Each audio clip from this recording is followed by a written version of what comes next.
या ज्या निवडणुका असणार आहेत त्यांना शिवसेनेचे उमेदवार पसंत आहेत आणि ते एकदा संधी तर नक्कीच देणार आहे. मूळ जे काम आहे ते वैद्यकीयवर आहे की प्रत्येकाचं आरोग्य हे निरोगी राहायला पाहिजे. माझं असं म्हणणं आहे की कोणीही वैद्यकीय विषयामध्ये वंचित राहू नये. त्या झोपडीपर्यंत अनेक लोक आले निवडून, भाजपचे लोक एकाने फिरून बघितलेलं नाही.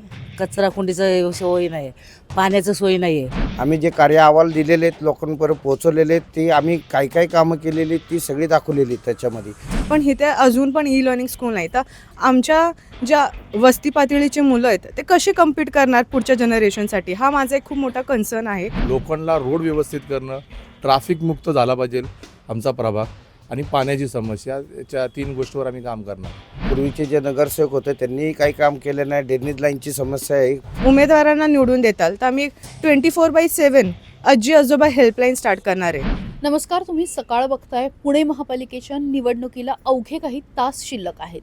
अवघ्या काही तासांवरती पुणेकर मतदान करणार आहेत आणि पुढच्या 5 वर्षांमध्ये पुण्याचं भविष्य कोण ठरवणार याचा फैसला सुद्धा होणार आहे. पण या सगळ्यापूर्वी काही प्रभाग हे प्रचंड चर्चेमध्ये आलेले आहेत. उदाहरणार्थ प्रभाग क्रमांक 12 छत्रपती शिवाजीनगर मॉडेल कॉलनी. यापूर्वी सुद्धा या प्रभागातल्या वेगवेगळ्या उमेदवारांशी आपण बोललोय. आत्ता माझ्यासोबत शिवसेनेचे उमेदवार आहेत, 4 उमेदवार आहेत, अख्खं पॅनल आहे. मी त्यांच्याशी बोलणार आहे, गप्पा मारणार आहे. माझ्यासोबत सायली पवार आहे. आपण सायलीला विचारू. सायली, कसा चाललाय प्रचार? एकदम मस्त चाललाय. लोकांचा एकदम चांगला प्रतिसाद आहे. नवीन चेहऱ्यांना सगळ्यांना एक संधी द्यायची आहे, हे मला प्रचारातून एक कळतं आहे की म्हणजे लोकांना एक आहे इच्छा की लोकांना नवीन चेहऱ्याला संधी द्यायची आहे. त्यांना जे लोक ग्राउंडवरती फील्ड वर्क करू शकतात, ग्रासरूट लेवलवरती पोहोचू शकतात, त्यांना संधी द्यायची आहे. ते खरंच वैतागले आहेत की गेल्या 8-9 वर्षात भरपूर त्यांना प्रचंड त्रास झाला आहे. तर त्यांना आहे की या ज्या निवडणुका असणार आहेत त्यांना शिवसेनेचे उमेदवार पसंत आहेत आणि ते एकदा संधी तर नक्कीच देणार आहे, असं आम्हाला थोडंफार चित्र दिसतंय. आता तू म्हणतेस की तू पहिल्यांदा निवडणूक लढवते, मग त्यामुळे असं असतं ना की आपल्याला काहीतरी बदल करायचा असतो, काहीतरी करायचं असतं. तुझ्या डोक्यात काय, कुठली 3-4 कामं आहेत? माझ्या डोक्यात असं आहे की मी जेव्हा प्रभागाचा अभ्यास करत होते तर मला असं कळलं की आमच्या इथे वस्ती पातळी पण तेवढ्या मोठ्या संख्येने आहे, पण इथे एक ई लर्निंग स्कूल नाही आहे. आज हा जो जमाना आहे, वी नो की डीप लर्निंग आहे, असे चांगल्या टेक्नॉलॉजीज आहेत, पण इथे अजून पण ई लर्निंग स्कूल नाही. तर आमच्या ज्या वस्ती पातळीची मुलं आहेत ते कशी कम्पीट करणार पुढच्या जनरेशनसाठी, हा माझा एक खूप मोठा कन्सर्न आहे. कारण की शिक्षण जेवढं चांगलं होईल तशी पुढची पिढी चांगली होईल. दुसरं असं की मी बघते की सर्वेलन्स आपल्या इथं कुठेतरी कमी पडतं आहे. तर जे सगळीकडे CCTV कॅमेराज असणं वुमेन सेफ्टीसाठी, हे मला एक अत्यंत महत्त्वाचं वाटतं आहे. आणि जे आमच्या इथे मॉडेल कॉलनी हा जो परिसर आहे त्याचा मेजर कन्सर्न मी पाहते की इथे ज्येष्ठ नागरिक भरपूर राहतात. तर त्यांच्यासाठी जेव्हा तुम्ही आमच्या पक्षाला एक संधी देताल, तर आमच्या उमेदवारांना निवडून देताल, तर आम्ही 24/7 आजी आजोबा हेल्पलाईन स्टार्ट करणार आहे. तर असा माझा जरा एक विजन आहे आणि ते घेऊन आम्ही पुढे चाललो आहे. आमच्या पॅनलची एक म्हणजे एकदम खूप महत्त्वाची गोष्ट मला अशी सांगायची की आमच्या पॅनलमध्ये कुणालाच राजकीय वारसा नाही आहे. सगळेजण समाजकार्यात बऱ्याच वर्षापासून, राजकारणात बऱ्याच वर्षापासून सक्रिय राहिले आहेत. त्यांनी त्यांचं काहीतरी कार्य दाखवले. इतर कुठले उमेदवार आम्ही पाहिलेले आहेत की त्यांचं म्हणजे नुकते आलेले. तर आमची एक विनंती असेल की सर्वसाधारण लोकांना एक संधी द्या आणि जे लोक खरंच इतक्या वर्षापासून समाजकारणात आहेत त्यांना एक संधी द्या. फक्त राजकीय वारसा जे लोक आहेत त्यांना त्यांचा तर विचार म्हणजे जर ते चांगले असतील तर तुम्ही करतालच, पण नवीन लोकांना पण एक ऊर्जा द्या. त्यांना पण एकदा तुम्ही संधी दिली तर बरंच आपल्याला पण बघायला मिळेल की त्यांच्याकडे किती क्षमता आहे आणि ते किती प्रभागाचा विकास करू शकतात. निश्चितच आपण दुसऱ्याही उमेदवारांशी बोलणार आहोत. माझ्यासोबत विशाल पवार आहेत. खरं तर वैद्यकीय क्षेत्राचं शिवसेनेचं काम आहे, ते सुद्धा तुम्ही करता. आणि मग प्रभागासाठी, प्रभागातल्या आरोग्यासाठी काही विजन आहे का डोक्यात? आता माझं मूळ जे काम आहे ते वैद्यकीयवर आहे की प्रत्येकाचं आरोग्य हे निरोगी राहायला पाहिजे. आणि आता आमच्याकडं खूपसा असा स्लम एरिया आहे जो एखाद्या आजाराला कंटाळलेला असतो, ऐपत नाही आहे एवढा खर्च कसा काय पेलायचा. तर आम्ही त्याच्यावर अभ्यास केला. तर प्रत्येक जे आहेत मोठे हॉस्पिटल त्या ठिकाणी योजना आहेत. धर्मादाय आहे, महात्मा ज्योतिराव फुलेच्या अंतर्गत आपण 5 लाखाचं ऑपरेशन करू शकतो. महानगरपालिकेचं शहरी गरीब योजना जी आहे, जे 1 लाख रुपये देते तुम्हाला, जे छोट्याशा आजाराला, कॅन्सर किंवा डायलिसिस, ह्याला 2 लाख रुपये देते. आणि जरी काही आजार नसेल, ज्याला मेडिसिन चालू असेल त्याला 1 लाख रुपये देते महानगरपालिका. माझं असं म्हणणं की कोणीही वैद्यकीय विषयामध्ये वंचित राहू नये. त्यासाठी मी वैद्यकीयचं पदही आहे पुणे शहराचं, आणि ते बेसिकवर आम्ही पूर्ण पुणे शहरात प्रभागात काम करणार आहे. आता आपण जर तुम्ही कधी FC रोडला गेला असाल तर तिथं जे स्टॉल लागलेले आहेत, जे परप्रांतीय तिथं येऊन स्टॉल लावलेले आहेत, त्या ठिकाणी आम्ही बघितले की आम्हाला बरेचसे असे तक्रारी आले होते की तिथल्या मुलींना छेडछाडी करणं किंवा लव जिहाद प्रकरण ह्या सगळ्या बघितल्यात आम्ही. तर आम्हाला मी जर उद्या नगरसेवक झालो किंवा काय तो निकाल लागेल तो लागेल, पण त्या ठिकाणी स्थानिक हिंदूंना त्या ठिकाणी व्यवसाय कसा करता येईल ह्याचा पूर्णपणे आम्ही प्रयत्न करणार आहे. निश्चितच यासोबत माझ्यासोबत इतर सुद्धा उमेदवार आहेत. माझ्यासोबत मंगल पवार आहेत. आपण त्यांना विचारूया. ताई, पहिल्यांदा निवडणूक लढवत आहे आणि पहिल्यांदा नाही, मी तिसरं टर्म आहे. बरं. मागे म्हणजे मनसेकडनं होते, त्यानंतर राष्ट्रवादीकडनं होते, आता आपल्या शिवसेनेकडनं आले. कारण वारंवार तिथं झोपडपट्टी आमची सगळं, त्या झोपडपट्टीत अनेक लोक आले निवडून, भाजपचे लोक. एकाने फिरून बघितलेलं नाही. कचरा कुंडीचं सोय नाही, पाण्याचं सोय नाही आहे. सकाळी पाणी नसतं आहे, दुपारी 4 वाजल्यानंतर पाणी येतं, 12च्या नंतर पाणी येतं आहे.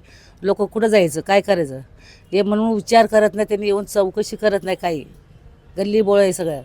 म्हणजे त्या लोकांना काही प्रश्न पडत नाही, कुणाचं काय चाललं विचार.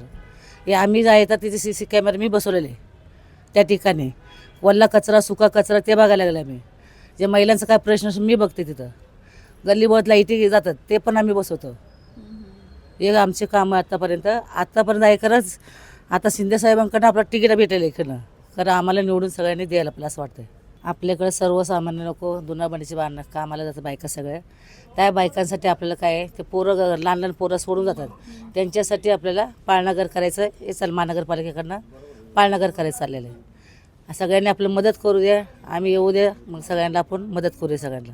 निश्चितच विशाल डोंगरे सुद्धा आपण आहेत याच्यामध्ये, त्यांच्याशी सुद्धा बोलणार आहोत. या शिवसेनेचे उमेदवार आहेत. काय असे 2-4 प्रकल्प आहेत की जे निवडून आलं तर राबवणार आहात? आपलं म्हणजे एक विजन असं होतं की माझ्या इथं झोपडपट्ट्या खूप आहे प्रभागामध्ये, की त्या प्रभागामध्ये शौचालय तर स्वच्छ नाही आहे ते, आणि त्यामुळं लहान मुलांचा आजार आहे, आणि कचराकुंडी तर भरपूर प्रमाणात कचराच रस्त्यावर असतो. कोण तिथं लक्षही देत नाही. पूर्वीचे जे नगरसेवक होते त्यांनीही काही काम केलं नाही. ड्रेनेज लाईनची समस्या आहे प्रत्येक प्रभागात, प्रत्येक वॉर्डामध्ये ड्रेनेज लाईनची समस्या आहेच आहे. ती समस्या काय अजूनपर्यंत झालेली नाही. रस्ते तर बघितले तर रस्त्यावर खड्डेच अजून ते काय पूर्ण झालेलेच नाही. त्यांनी कुठलेही कामं केलेलीच नाही. जर आम्ही निवडून आलो तर 100% आम्ही सगळी कामं करून दाखवू, आणि आम्ही पूर्वी पण कामं करतच आलो आहे. आमच्या अहवालामध्ये सगळे आहेत त्या गोष्टी. आम्ही जे कार्य अहवाल दिलेले आहेत, लोकांपर्यंत पोचवलेले आहेत, ते आम्ही काय कामं केलेली ती सगळी दाखवलेली आहेत त्याच्यामध्ये. की आम्ही लाईटचे पोल असू, रस्ते असू, ड्रेनेज लाईन असू, कचऱ्याची समस्या असू, आम्ही स्वतः कचरा हाताने उचललेला आहे आम्ही शिवसैनिकांनी. आणि गेले 30 वर्ष आले. माझा भाऊही काम करतो शिवसेनेचं, मीही काम करतो, आणि आम्ही सोशल वर्कर म्हणून पहिल्यापासून करतो. आणि चतुर्शिंगी प्रतिष्ठानच्या मार्फत आम्ही भरपूर लोकांना मदतही केलेली. पूर्ण मॉडेल कॉलनी असेल, रेव्हन्यू कॉलनी असेल, परत आपल्या गोल्लर रोडचा प्रभाग असेल, आम्ही तिथं स्वतःहून जाऊन तिथं कामं केलेली आहेत. आणि जे आजी आजोबांचे जे फोन येतात आम्हाला रात्रीचे हेल्पलाईनसाठी, तर आम्ही त्यांनाही रात्रीचे त्यांचे मेडिकल, त्यांना बाबा कुठं जायचं असेल किंवा कोणी नसेल त्यांना सोडायला, तर आमची चतुर्शिंगी प्रतिष्ठानतर्फे आमचा एक मुलगा किंवा आमची रिक्षा की आम्ही मोफत लावलेली, की ती जाऊन सोडते, आणते त्यांना. कुठली सोय होत नसेल रात्रीच्या वेळेस किंवा हॉस्पिटलला जायचंच आहे, इमर्जन्सी जर असेल, तर आमचे मित्र आहेत विशाल पवार, आम्ही त्यांनाही कॉल करतो की तुमची ॲम्ब्युलन्स पाठवून द्या. मग ते लगेच पाठवून देतात, किंवा ते स्वतः जातात घेऊन सगळ्यांना. असं आमचं चालतं कॉर्डिनेट सगळं.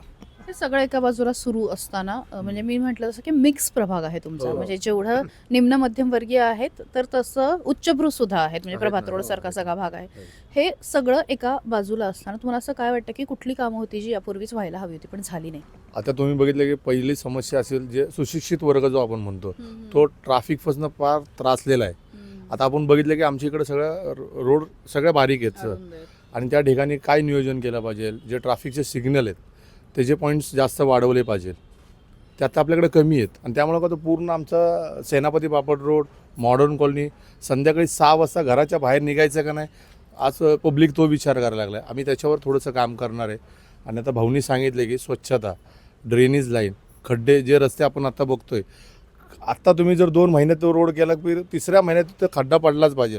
म्हणजे त्याची जी क्वालिटी असते ना, ती क्वालिटी बिलकुल नाही आहे. ठेकेदार येतो, ते जे काही 10% असलेले असतात, या सगळा तुम्ही बघितलं की सगळा म्हणजे हां रिंग चालू आहे. आणि ठेकेदारालाही आम्ही विचारायला गेलो, शेवटी नागरिक आमच्याकडे तक्रार घेऊन येतातच.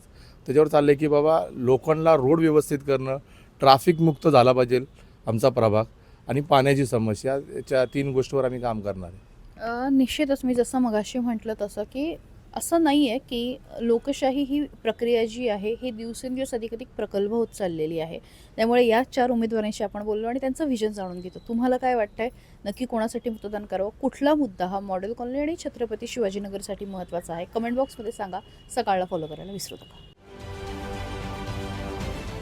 महाराष्ट्रातील सर्व बातम्यांचे विश्वासार्ह व्यासपीठ,